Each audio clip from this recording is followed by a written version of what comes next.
الحمدللہ رب العالمین والصلاة والسلام علی رسول الکریم اما بعد قال اللہ تعالی فی القرآن المجید والفرقان الحمید اعوذ باللہ من الشیطان الرجیم بسم اللہ الرحمن الرحیم وتوکل علی اللہ وکفی باللہ وکیلا صدق اللہ العظیم وصدق رسول الکریم۔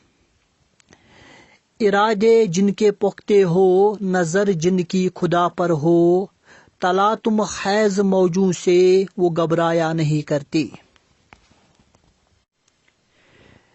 انتہائی واجب الاحترام امیر حزب المجاہدین و چیئرمین متحد جہاد کونسل جناب سید صلاح الدین صاحب و دیگر قائدین حزب اور ہم سفر اور ہم مشن ساتھیوں، السلام علیکم ورحمۃ اللہ وبرکاتہ۔ میں ریاض احمد نیائکو المعروف محمد بن قاسم اللہ پاک کے دین کا اور حزب المجاہدین کا ادنا سا سپاہی آج پہلی بار اس آڈیو کلپ کے ذریعے آپ تک اپنی بات پہنچانا چاہتا ہوں۔ آپ جیسے بزرگوں اور مخلص ساتھیوں کے سامنے بات کرنا سورج کو دیا دکھانے کے برابر ہیں۔ جتنی میری عمر ہے، آپ میں سے بہت سے بزرگوں کو جہاد کے میدان میں اس سے زیادہ تجربہ ہوگا، لیکن حالات اور اپنی ذمہ داری کو مد نظر رکھ کر میں اپنے دل پر پتھر رکھ کر آپ کے سامنے اپنی بات کہہ رہا ہوں، کیونکہ کل آخرت میں ہم سب سے سوال کیا جائے گا کہ دنیا میں آپ پر جو ذمہ داری عائد کی گئی تھی، آپ نے اس ذمہ داری کو کیسے نبھایا ہے۔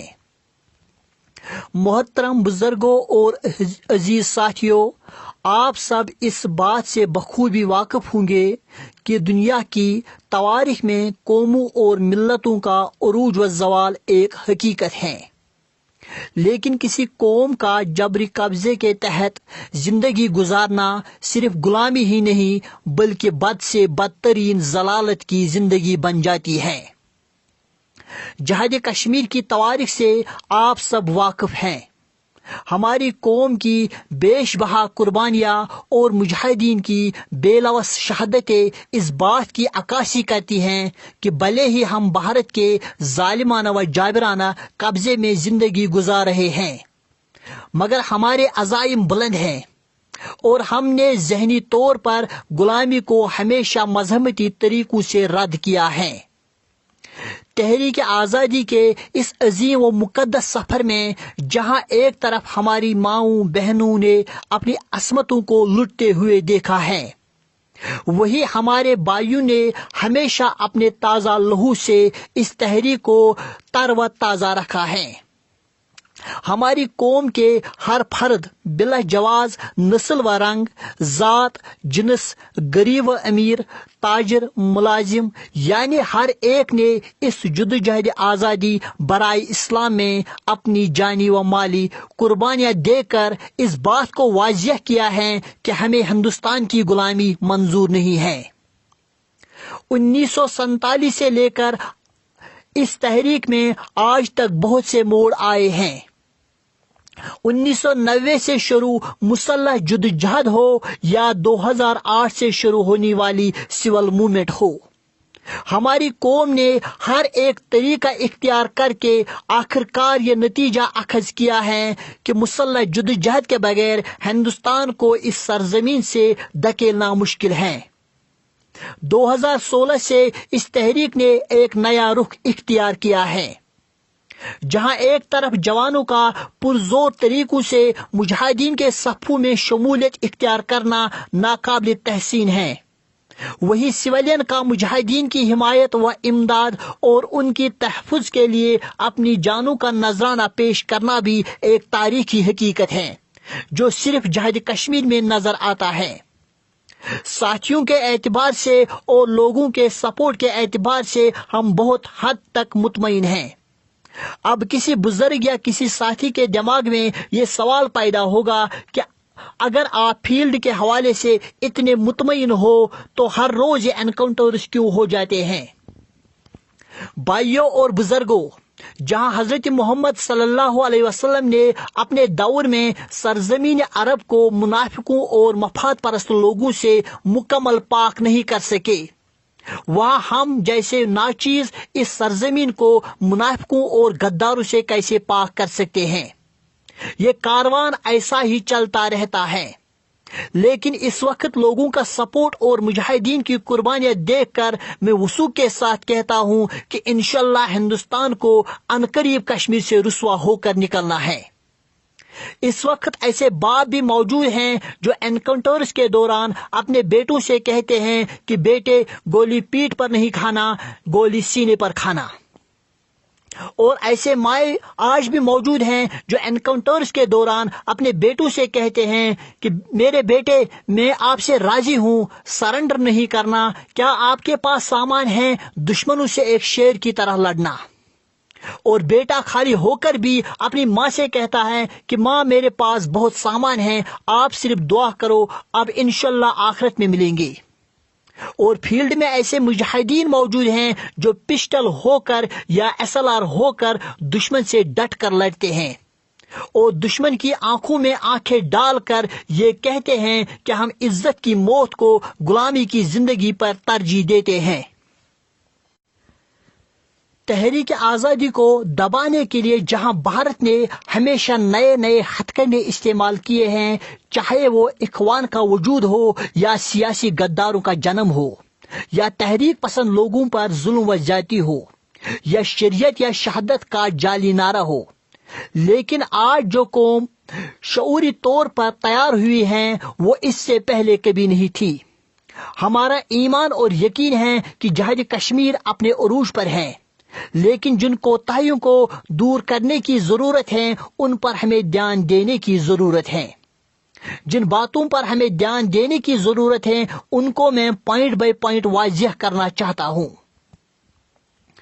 گریرہ جنگ کی کامیابی یا ناکامی 3 مین بنیادوں پر ہوتی ہے: لوگوں کی سپورٹ پر، چھپنے کی جگہ پر اور سپلائی پر۔ لوگوں کی سپورٹ کی ذکر میں نے اوپر کیا ہے، اور جہاں لوگوں کا سپورٹ ہو وہاں چھپنے کی جگہ بھی خود بخود ہوتی ہے۔ سپلائی، ویپن کی سپلائی اس وقت سب سے بڑی مصیبت ہے۔ ہمیں اس وقت جو سب سے بڑی پرابلم ہے وہ ویپن کی پرابلم ہے۔ 1990 میں بھی ہمارے مجاہدین کے پاس 47 ہوتی تھی، اور آج کے اس ماڈرن ایج میں بھی ہمارے مجاہدین کے پاس وہی 47 ہوتی ہے، اور کچھ کے پاس وہ بھی نہیں۔ 1990 میں ہمارے مجاہدین کے پاس 5 6 میگزینز ہوتے تھے، اور آج زیادہ سے زیادہ 2 یا 3 میگزینز ہوتے ہیں۔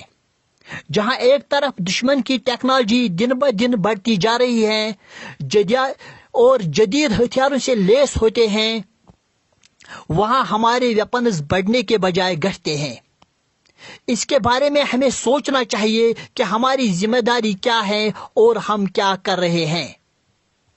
فیلڈ میں جب ہمارا کوئی ساتھی جام شہادت نوش کرتا ہے، جب ہم پھر اس کے گھر جاتے ہیں، وہاں اس کے ماں باپ سوال کرتے ہیں کہ کیا ہمارے بیٹے کو لڑنے کے لیے سامان نہیں تھا؟ اس وقت ہم لاجواب ہوتے ہیں۔ اس سال ہمارے کم و بیش 40 ساتھی جام شہادت نوش کر چکے ہیں، اور آپ سب اس بات سے بخوبی واقف ہوں گے کہ اس سال میں بیس کیمپ سے ہم نے کیا کیا ریسیو کیا ہے۔ ہمارے ساتھی پسٹلز، SLRs اور UBGL سے لڑ کر اپنی جانیں پیش کرتے ہیں۔ کیا وہ کل آخرت میں ہم سے سوال نہیں کریں گے کہ آپ کی ذمہ داری کیا تھی اور آپ کیا کر رہے تھے؟ ہم سب کو اپنے اپنے گریبانوں میں جھانک کر دیکھنا چاہیے کہ کیا ہم اپنی ذمہ داریوں سے وفا کرتے ہیں۔ ہم سب اپنی اپنی جگہ ذمہ دار ہیں۔ ہم سب کو اپنی اپنی جگہ غور و فکر کرنی چاہیے کہ ہم کیا کر رہے ہیں اور ہمیں کیا کرنا چاہیے۔ میرا مقصد آپ کو کرٹیسائز کرنا نہیں ہے، اور نہیں مجھے آپ کی نیت پر کوئی شک ہے۔ میرا مقصد آپ کے احساسات کو جگانا ہے۔ ہمارا مقصد صرف ہجرت یا شہادت نہیں ہے، ہمارے سامنے ایک عظیم مقصد بھی ہے۔ اس کے لیے ہم سب کو ایک ہونا چاہیے۔ اگر آپ کو وہاں کوئی تکلیف ہوگی، ہمیں یہاں درد محسوس ہونا چاہیے، اور اگر یہاں ہمیں کوئی تکلیف ہوگی آپ کو درد محسوس ہونا چاہیے۔ کسی بھی تحریک کے 3 ڈائمنشنز ہوتے ہیں: ڈپلومیسی یعنی سفارتی، پولیٹیکلی یعنی سیاسی، اور آرمڈ یعنی مسلح۔ سفارتی طور پر ہماری رہنمائی صرف پاکستان کر سکتا ہے، مگر بدقسمتی سے وہاں کے سیاستدانوں نے ہمیشہ کشمیر مسئلے کو الیکشنز تک محدود رکھا ہے۔ ان تک اس بات کو پہنچانا اور ان کے ضمیر کو جگانا آپ کی ذمہ داری ہے۔ سیاسی ڈائمنشن کا تذکرہ یہاں بیان کرنا میں ضروری نہیں سمجھتا ہوں۔ آرمڈ کا تذکرہ میں نے اوپر کیا ہے۔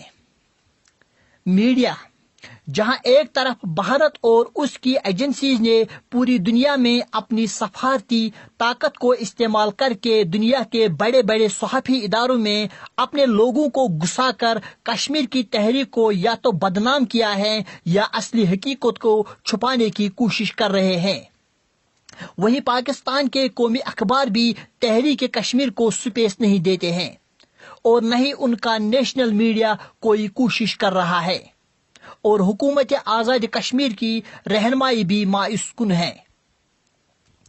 سوشل میڈیا آج کے دور میں سب سے مؤثر میڈیا ہے۔ بدقسمتی سے آج تک ہماری اپنی سوشل میڈیا کی کوئی ویب سائٹ یا کوئی پیج یا گروپ نہیں ہے جو بھارتی پروپیگنڈا کا جواب دے سکے۔ آج سوشل میڈیا کا دور ہے۔ آپ سب اس بات سے بخوبی واقف ہوں گے کہ اس وقت ایجنسیز کس روپ میں تحریک آزادی کو، خاص کر حزب المجاہدین کو کمزور کرنا چاہتے ہیں۔ اس وقت ایجنسیز سوشل میڈیا کے ذریعے لوگوں کو آئیڈیالوجیکلی الجھن میں ڈالنا چاہتے ہیں، جس میں وہ پچھلے سال کسی حد تک کامیاب بھی ہوئے ہیں، لیکن اللہ کے فضل سے لوگ پھر سمجھ گئے کہ حقیقت کیا ہے۔ دشمن اس وقت لوگوں کو الجھن میں ڈالنے کے لیے سوشل میڈیا کا استعمال کر رہے ہیں، لیکن بدقسمتی سے ہماری تنظیم کا کوئی آفیشیل پیج نہیں چل رہا ہے جس سے دشمنوں کی سازشوں کا توڑ ہو سکے۔ ہم یہاں اس ماحول میں نہیں ہیں کہ ہم سوشل میڈیا کا کھلے عام استعمال کر سکیں اور دشمن کی ہر بات کا جواب دے سکیں۔ یہ کام آپ ادھر آرام سے کر سکتے اگر آپ چاہتے۔ ضروری نہیں کہ ہمارے بزرگ ہی سوشل میڈیا کا استعمال کرے۔ ادھر ہمارے کتنے جوان ساتھی ہوں گے جو سوشل میڈیا پر مہارت رکھتے ہوں گے، جو یہ کام آسانی سے کر سکتے ہیں۔